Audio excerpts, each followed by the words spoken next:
네, 오늘 하나님께서 주시는 말씀은 요한계시록 13장 8절하고 10절이고요. 또 이어서 14장 12절 이렇게 묶어서 읽겠습니다.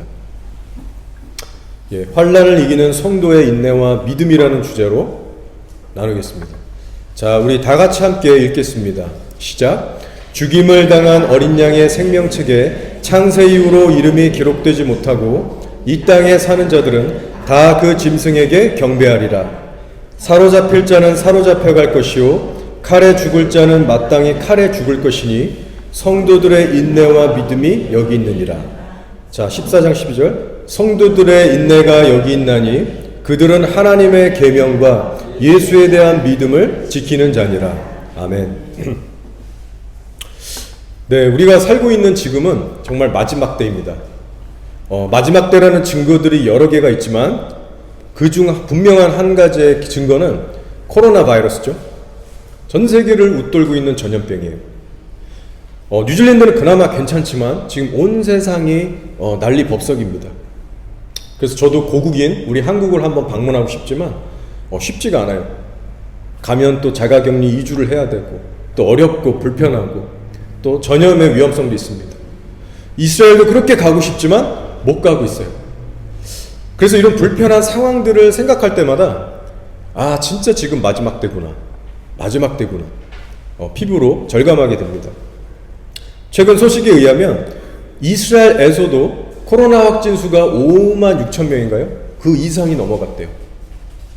사망자가 486명이라고 한 최근 일주 전에 집계가 이렇게 나왔고 최근에는 2,000명씩 환자들이 증가하고 있대요.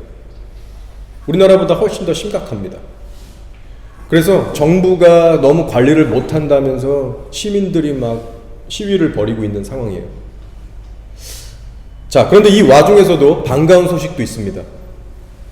자, 코로나가 가장 극성이었던 올해 4월달 역사상 가장 많은 유대인들이 알리야 했다라고 합니다. 알리야는 열방에 흩어져 있는 이 디아스포라 유대인들이 고국인 이스라엘로 돌아오는 거죠. 자, 한 달 안에, 이 4월이라는 한 달 안에 약 3,000명이 돌아왔대요. 구소련 지역에서 오고, 유럽에서 오고, 아메리카에서 오고, 아프리카, 중동 각지에서 돌아왔답니다. 역사상 가장 큰 숫자들이 돌아온 거예요. 그래서 이런 일은 하나님께서 개입하셔서 사람들의 마음을 움직이시고, 도울 자를 붙이시고, 그런 어떤 모든 것들을 일으키지 않으시면 절대로 일어날 수 없는 초자연적인 일입니다. 그리고 그 코로나가 터진 후부터 지금까지 멈추지 않고 알리야가 되고 있다는 소식이 전해지고 있어요. 그래서 실제 이 알리야 사역을 이제 하고 계시는 사역자님들의 그 간증을 들어보면 놀랍습니다. 하나님께서 구체적으로 어떻게 보여주시고 인도하시고 이끄셨는지 생생한 증거들이 있더라고요. 네, 그렇습니다. 예수님께서 마지막 때에 이러한 일들이 있을 것이다 라고 말씀하셨는데 지금 저희들 눈앞에 그 모든 일들이 일어나고 있어요. 홍수, 쓰나미, 지진, 전염병, 그리고 심지어는 마지막 때 이스라엘 백성들이 고토로 돌아올 것이다 라는 이 예언의 말씀조차 우리가 부분적으로 보고 있습니다. 자, 그런데 여러분, 이 마지막 때에 일어나는 이 수많은 일들 중에서 저 여러분이 아직까지도 경험하지 못한 한 사건이 있어요. 현재는 우리가 경험하지 못했지만 반드시 곧 머지않은 미래에 다가오는 것이 있습니다. 여러분, 그것이 뭔지 아세요? 바로 성도들을 향한 핍박과 환난입니다. 저와 여러분이 한 번도 경험해보지 못한 그런 수준의 대환난이 온다고 성경은 말씀하고 있어요.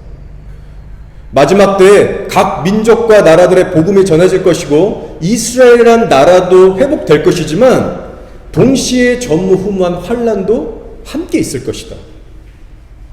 적그리스도가 나타나서 짐승의 표를 받지 않고 자신을 경배하지 않는 사람들에게 더 이상 경제활동을 할 수 없게 만들고 생명까지 빼앗아갈 것이다. 셀 수 없는 수많은 성도들의 숫자가 예수를 믿는 믿음 때문에 순교하는 시대가 올 것이다. 성경은 이 부분을 얘기하고 있어요. 구약에서부터 요한계시록 마지막에 이르기까지 마지막 때 환란의 날에 대해서 아주 많은 분량으로 다루고 있습니다. 그만큼 중요하다는 거예요. 그래서 현재 우리 이 세상이 어떻게 돌아가고 있는지를 지금 잘 분별해 보면 그렇게 멀지 않은 미래에 이 환란이 올 거라는 것을 우리가 충분히 짐작할 수 있어요. 따라서 지금은 정말 우리의 영혼을 깨우고 회복해야 될 때입니다. 더 늦기 전에 예수님과의 관계를 회복하고 하루하루 그분과 동행을 하면서 다가오는 시대를 준비해야만 하는 정말 마지막 때예요. 자, 그래서 오늘은 여러분과 함께 요한계시록의 말씀을 나누기 원하는데요. 특별히 우리가 읽은 말씀의 이 배경은 대환란 시기에 벌어지는 말씀입니다. 그에 대한 말씀이에요. 이제 대환란이 본격적으로 시작되면 교회들이 어떤 핍박을 받게 될 것인가, 그리고 그러한 시기에 성도들은 어떠한 믿음으로 뚫고 나가야 하는가, 이것에 대한 말씀이에요.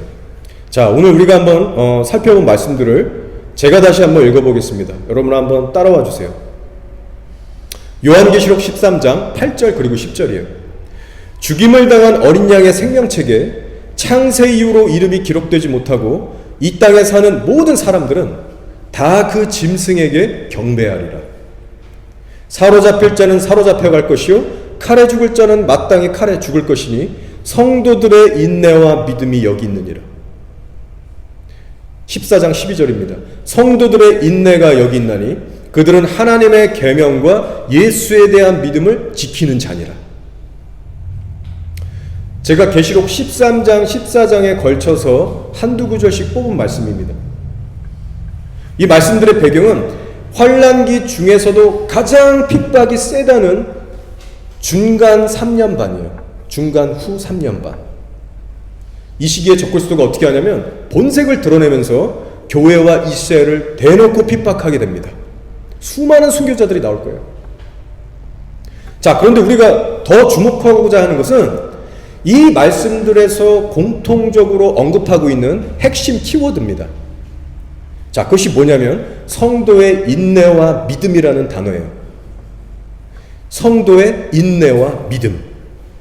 13장 10절에서도 말씀하죠. 성도들의 인내와 믿음이 여기 있느니라. 14장 12절에서도 성도들의 인내가 여기 있다. 곧 인내와 믿음은 줄여서 인내의 믿음이라고도 말할 수 있습니다. 그리고 이 마지막 때를 살아가는 저와 여러분에게, 성도에게 있어서 이 인내의 믿음이라는 것이 얼마나 중요한지를 말씀해주고 있는 거예요. 자, 성경을 보면 특별히 이 마지막 때나 대환란에 대해서 다루는 성경 구절들을 보시면 항상 반복해서 등장하는 단어가 인내입니다. 예수님께서도 제자들에게 마지막 때의 환란에 대해서 말씀하시면서 이렇게 얘기하셨어요. 너희의 인내로 너희 영혼을 얻으리라. 너희의 인내로 너희의 영혼을 얻으리라 하셨어요.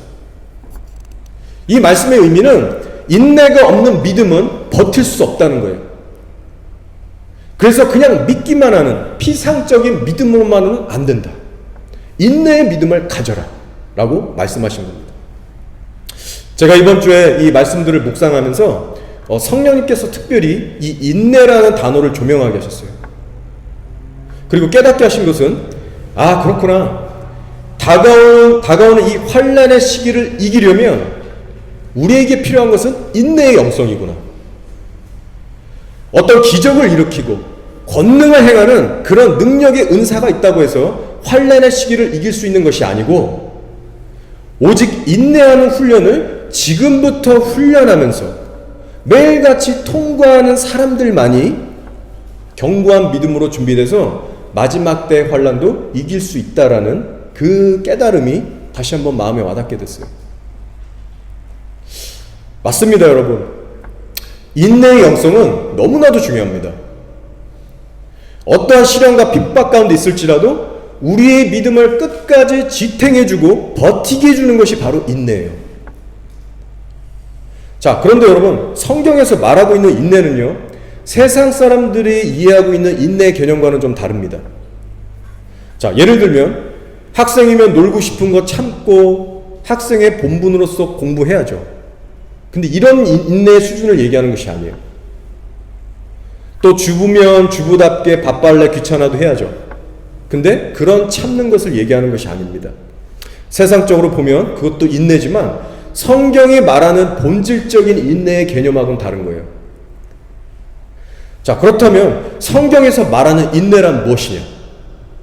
그것은 바로 내 뜻과 내 감정, 내 계획이 하나님의 뜻과 부딪힐 때 내 뜻을 내려놓고 하나님의 뜻에 순복하에 나가는 그 훈련의 과정, 이것이 바로 인내이자 인내의 과정 속에 있는 것입니다.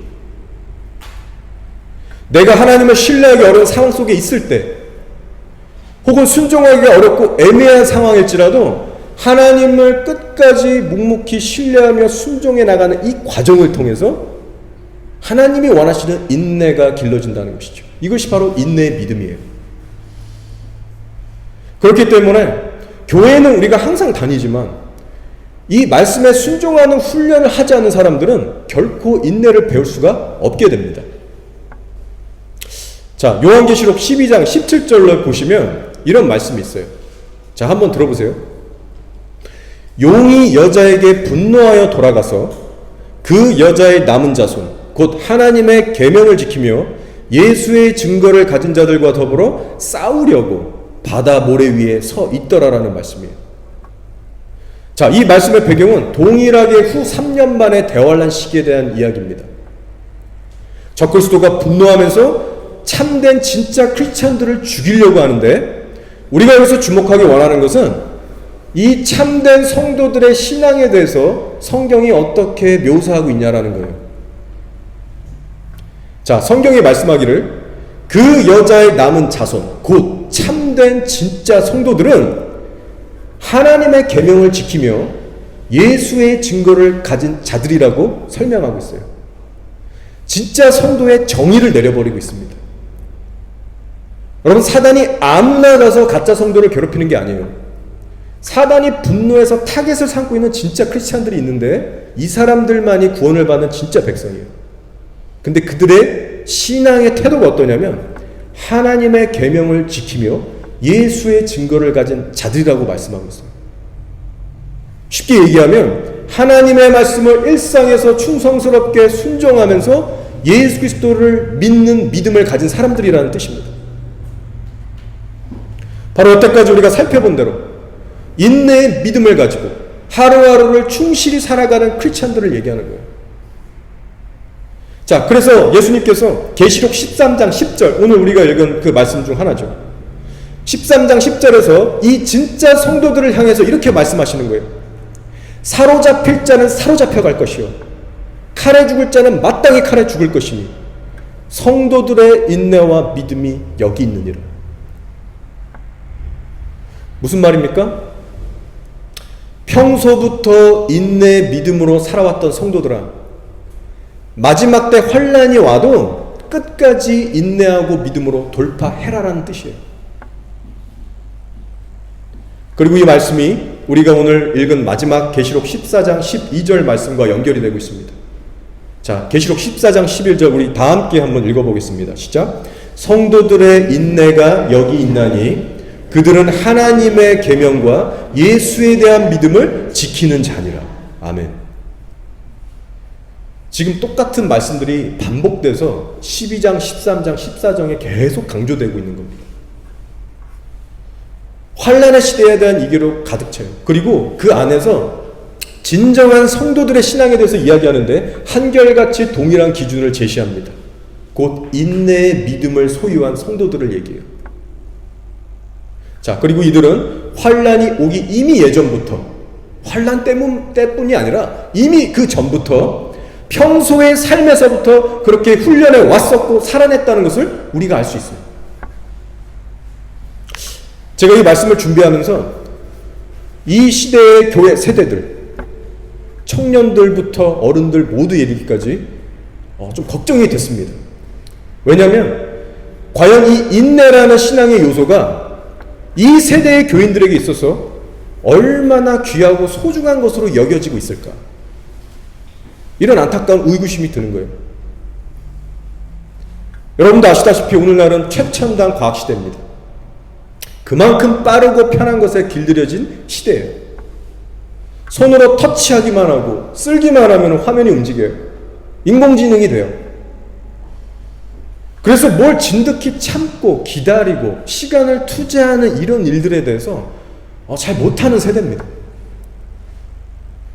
그러니까 예수를 믿는다고 하면서 교회를 나오긴 하지만 이 인내의 훈련이 신앙의 여정에 있어서 얼마나 생명처럼 중요하고 값진 것인지에 대해서 이것을 절절히 깨닫고 정말 그 대가 지불하면서 이 인내를 배우고자 하는 성도들이 과연 얼마나 많을까, 이런 생각이 드는 거예요. 오늘날 신앙생활을 해도 달면 삼키고 쓰면 뱉어버리는 이런 죽어버린 종교생활을 하는 사람들이 교회 안에 얼마나 많습니까? 상황이 되고 내 기분이 좋으면 하나님께 예배드리고 그렇지 않으면 떠나버리고 마치 하나님 앞에서 박쥐와 같이 이것도 아니고 저것도 아니고 그러한 교인들이 너무 많다는 거죠. 과연 그런 인생에서 인내의 믿음이라는 것을 우리가 살펴볼 수 있겠냐라는 거예요. 우리가 멀리 갈 것 없이 우리들의 믿음 생활을 돌아보기 원합니다. 과연 내 신앙생활에는 인내의 훈련이라는 것이 있는가? 교회 다닌 지 연수는 계속 차가지만 내 육신이 좋아하고 편애하는 것만 따라가 버리는 생명 없는 종교 생활을 하고 있지 않은지, 아니면 날마다 인내의 훈련을 통과해서 시간이 흐를수록 견고한 믿음으로 세워지고 있는지, 이것이 얼마나 중요한지 모릅니다. 여러분의 영생을 위해서 또 다가오는 환난의 때에 승리하기 위해서 반드시 오늘이라는 시간부터 점검하시고 사셔야 돼요. 그리고 만약 여러분의 현재 삶 속에서 인내심을 발휘해서 순종, 복종의 훈련을 해야만 하는 이런 힘겨운 영역들이 있다면 여러분 낙심하지 마시고 오히려 감사하시기 바랍니다. 우리 모두에게는 각자 자기만의 십자가가 있어요. 그리고 그 십자가의 무게는 각자가 느끼기에 한없이 무겁게 느껴질 겁니다. 그것이 배우자 문제, 자녀 문제, 혹은 경제와 질병, 어떤 현실의 문제들이 될 수 있어요. 그러나 여러분, 우리가 반드시 기억해야 할 것은 내가 처한 상황이 쉽지 않고 어렵기 때문에 그 인내의 훈련이 이루어질 수 있다는 겁니다. 그 고통의 시간을 허락하셨기 때문에 내가 인내라는 것을 배울 수 있는 거예요. 자, 야고보서 1장 2절 3절의 말씀을 읽어드리겠습니다. 내 형제들아, 너희가 여러 가지 시험을 당하거든 온전히 기쁘게 여기라. 이는 너희 믿음의 시련이 인내를 만들어내는 줄 너희가 알미라 라고 했어요. 성경이 얘기하고 있는 것은 시험과 시련, 환난이 없이는 인내가 길러지지 않는다라고 말하고 있어요. 로마서 5장에서도 환난은 인내를 낳는다라고 얘기했어요.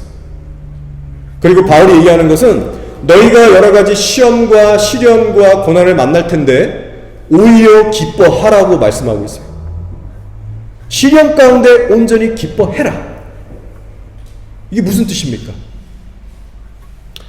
우리가 시험과 시련을 맞닥뜨리면 막상 그때는 감당하기가 어려워요. 그러나 너희 쪽에서 낙심하거나 포기하지 말고 기쁘게 여기는 훈련을 하라고 바울이 얘기하고 있는 겁니다.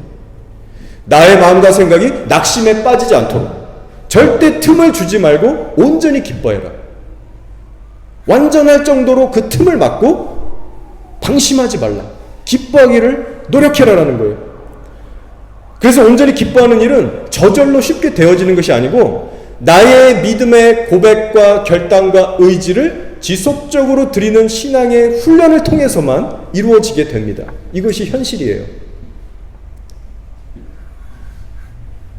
여러분의 실제 신앙생활 속에서 이런 실전의 구체적인 신앙생활을 하고 계십니까? 여러분의 감정, 생각, 계획, 이 모든 것들 여러분 뜻대로 안 될 때 정말 의지를 들여서 여러분 그것을 싸우고 계세요?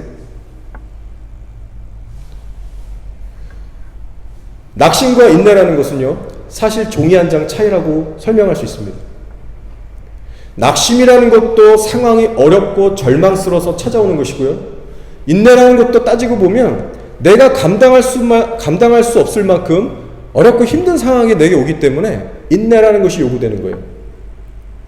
그래서 어떤 사람은 똑같이 예수 그리스도를 믿어도 어려운 상황이 찾아올 때 낙심해서 주저하는 반면에, 또 어떤 사람들은 인내의 믿음을 발휘하면서 오히려 그 상황을 하나님의 관점으로 바라보기 시작하고 스스로의 훈련으로 삼는 사람들이 있어요. 저와 여러분은 어느 부류의 사람들이 되어야 합니까?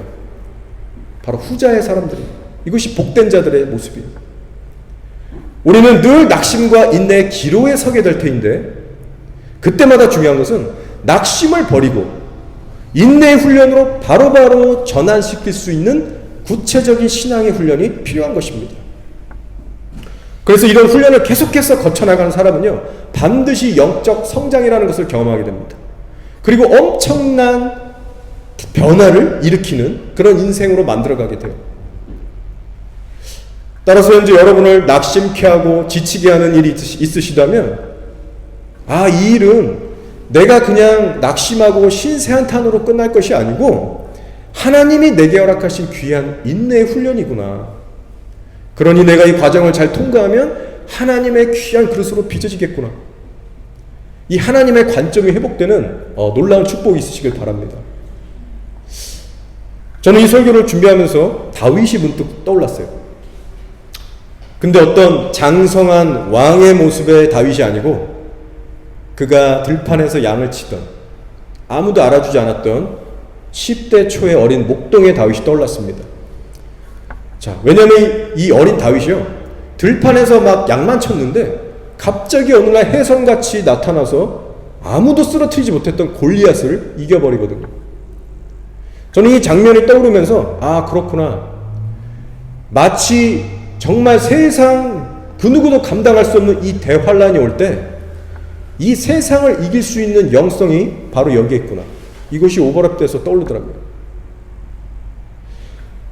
여러분, 세상을 이기는 믿음의 용사는요, 평범한 일상에서 인내의 순종으로서 만들어집니다. 어린 목동을 보세요.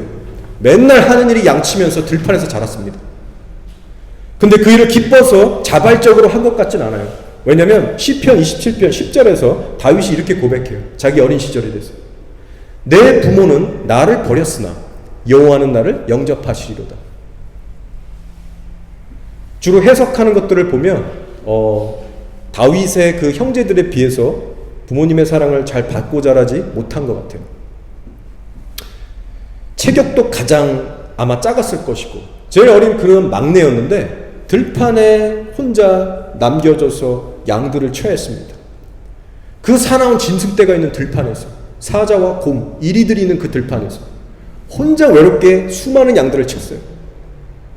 많은 날 동안 아마 많이 외롭고 서럽고 짜증과 원망이 올라왔을 거예요. 그런데 다윗은 묵묵히 하나님만을 예배하며 그 시간을 버텨냅니다. 가족들이 하지 않는 허드렛 일들, 심부름, 죄다 도맡아 감당했어요. 사실 골리앗을 물리치게 된 것도 형들 배고프다고 그 아버지가 먹을 거 갖다 주라고 해서 그 심부름 하면서 그 일을 겪게 된 거거든요. 낮은 곳에서 남들은 하기 싫어하는 일 도맡아서 다 했어요. 묵묵히 이 모든 과정을 통해서 겸손과 인내를 배워나갔습니다. 그러다 어느 날 블레셋의 골리앗이 전쟁을 걸어오면서 온 이스라엘이 벌벌 떨게 돼요. 마치 환란과 같은 일이 벌어집니다. 그런데 갑자기 어린 목동 다윗이 혜성처럼 나타나서 자기가 늘 일상에서 쓰던 그 평범한 물맷돌로 골리앗을 쓰러뜨려요. 물론 하나님이 함께 해주셨기 때문에 이길 수 있었죠. 그리고 그 후에 또 어떤 일이 있어요? 늘 들판에서 수금치면서 찬양했던 다윗인데 사울왕 앞에 불려가요. 그 앞에서 똑같이 평범하게 늘 하던 찬양했는데 악신이 떠나가요. 여러분, 이것이 뭐예요? 바로 다윗의 이 영성이 거대한 세상의 압력을 이기는 신앙이고요, 사탄 원수마귀를 짓밟아버리는 이기는 영성이에요. 이것이 바로 우리 미래에 머지않아 오게 될 환란의 시대를 이길 수 있는 영성인 것입니다. 여러분, 우리가 믿음의 영성으로 만들어지기 위해서는요, 어떤 거창하거나 화려한 배경, 환경 이런 거 필요 없어요. 하나님은 그렇게 일하시지 않습니다. 하나님께서는 오히려 평범해 보이는 일상 속에서 인내의 말씀을 따라 사는 자들을 용사로 만들어 가세요. 그리고 그들을 사용하세요. 시편 131편에서 믿음의 용사 다윗이 이런 고백을 합니다. 여호와여, 내 마음이 교만하지 아니하고 내 눈이 오만하지 아니하오며 내가 큰 일과 감당하지 못할 놀라운 일을 하려고 힘쓰지 아니하나이다. 실로 내가 내 영혼으로 고요하고 평안하게 하기를 젖된 아이가 그의 어머니 품에 있음 같게 하였나니 내 영혼이 젖된 아이와 같도다. 이스라엘아, 지금부터 영원까지 여호와를 바랄지어다. 믿음의 용사 다윗이 고백하는 거예요. 어떤 큰 일을 한다거나 보통 사람은 감당하지 못한 큰 일들을 해낸다고 해서 믿음의 용사가 되는 것이 아니다. 그것이 하나님이 기뻐하시는 것이 아니다. 신앙생활의 핵심은 작은 일에서부터 하나님께 순종하며 동행해서 순종하는 자에게만 주시는 하나님의 평강 속에서 살아가라는 거예요. 큰 일을 구하지 말고 하나님과의 관계에 힘쓰라는 거예요. 자, 이제 마지막으로 인내의 말씀에 대해서 한 말씀만 더 살펴보고 마치겠습니다. 요한계시록 2장 3장을 보시면 7교회가 나오는데 그 중에 가장 큰 칭찬을 받은 교회가 빌라델비아 교회입니다. 자, 예수님께서 아주 귀한 칭찬과 함께 약속의 말씀을 주셨어요. 제가 읽어드리겠습니다. 계시록 3장 8절에서 10절이에요. 볼지어다 내가 내 앞에 열린 문을 두었을 때 능히 닫을 사람이 없으리라.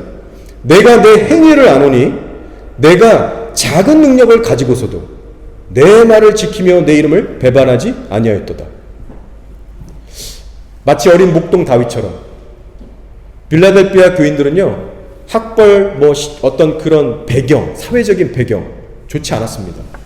오히려 학벌이 낮고 좀 가난하고 좀 사회적으로 좀 낮은 계층의 사람들이었어요. 작은 능력을 가졌다고 예수님께서 직접 말씀하십니다. 영적으로도 뭔가 대단한 능력의 소유자들이 아니었어요.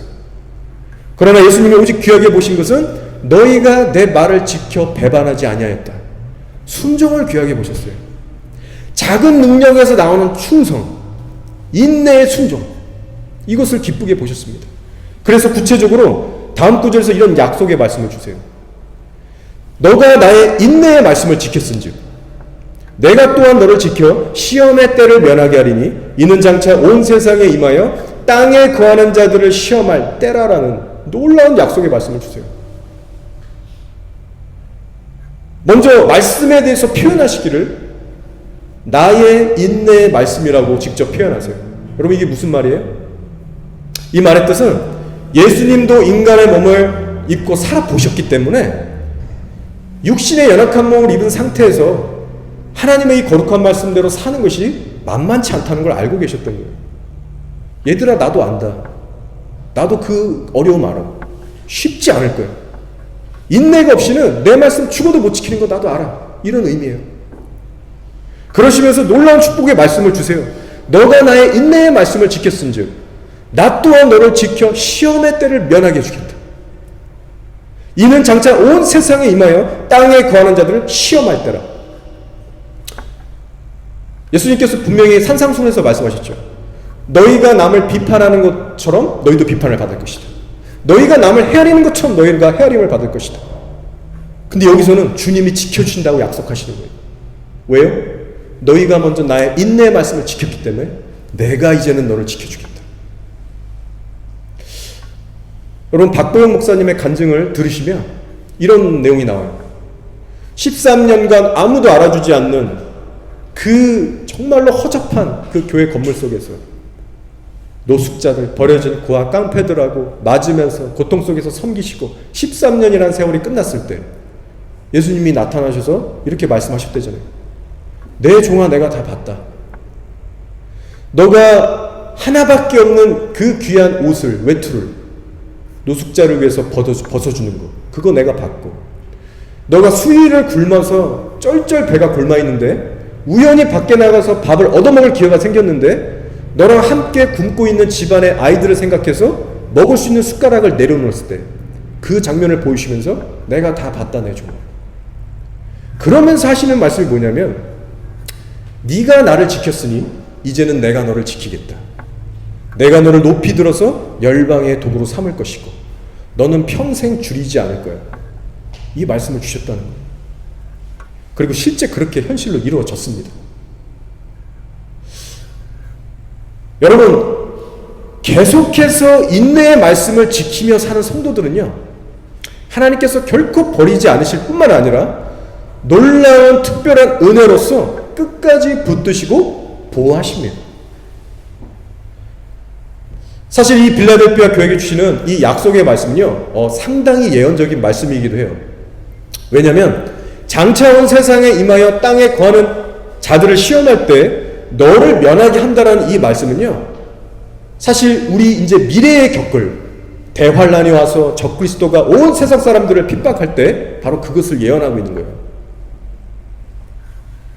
근데 예수님이 말씀하시는 것은 인내의 말씀을 지키며 사는 자들은 이 때를 면하게 해준다라고 약속했는데 여기서 우리가 오해하면 안 됩니다. 이 말씀은 우리가 어떤 고통과 죽음 없이 그냥 슉 된다는 얘기가 아니에요. 그런 말이 아니라 너희가 환난을 통과하지만 너희가 능히 돌파할 수 있도록 내가 너와 함께 하겠다.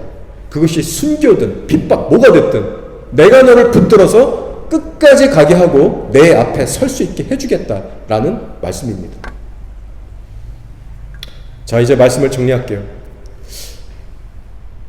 여러분, 오늘 계시록의 말씀이 분명히 얘기하는 바는 어린 양의 생명책에 이름이 기록된 사람들만이 적그리스도에게 경배하지 않을 것이라고 분명히 얘기하고 있어요. 그리고 그 이름이 정말 생명책에 기록되어 있다면 반드시 삶에 나타나는 증거가 있을 것인데 바로 인내의 말씀을 지키며 사는 삶의 증거가 있을 거라고 말합니다. 따라서 여러분, 내가 바른 믿음의 고백을 하고 있나 아닌가를 따지지 마시고 현재 여러분의 삶 가운데 실제로 말씀에 순종 복종하는 인내의 훈련과 열매가 있는지를 점검해 보시기를 바랍니다. 계시록 14장 12절에 성도들의 인내가 여기 있나니 그들은 하나님의 계명과 예수에 대한 믿음을 지키는 자니라라고 분명히 말씀하셨습니다. 여러분, 오늘이라는 이 시간부터 말씀에 순종해서 연단을 거친 자들만이 다가오는 험난한 그 시대 속에서도 인내의 믿음으로 승리할 수 있다는 이 사실을 가슴에 새기시고 돌아가시기 바랍니다. 다른 방법은 없어요, 여러분. 사람들이 인정해주는 그런 수준의 믿음 생활을 하지 마시고 하나님께서 인정해 주시는 그런 믿음 생활을 우리가 해나가길 원합니다. 너가 나의 인내의 말씀을 지켰으니 나도 너를 환난의 때 지켜주겠다. 이 놀랍고 은혜로운 하나님의 음성을 여기 있는 저와 여러분이 다 듣기를 소원합니다. 이제 삶으로 돌아가셔서 내가 인내하며 순종해야 될 부분이 무엇인가, 이것을 늘 생각하시면서 정말 이것을 삶의 최우선순위로 삼으셔서 뚫어내시고 좀 하나님과 더 깊게 동행하시는 그런 귀한 여러분이 되시기를 주의 이름으로 축원합니다. 아멘. 이 시간 우리 다 함께 합심해서 기도할게요.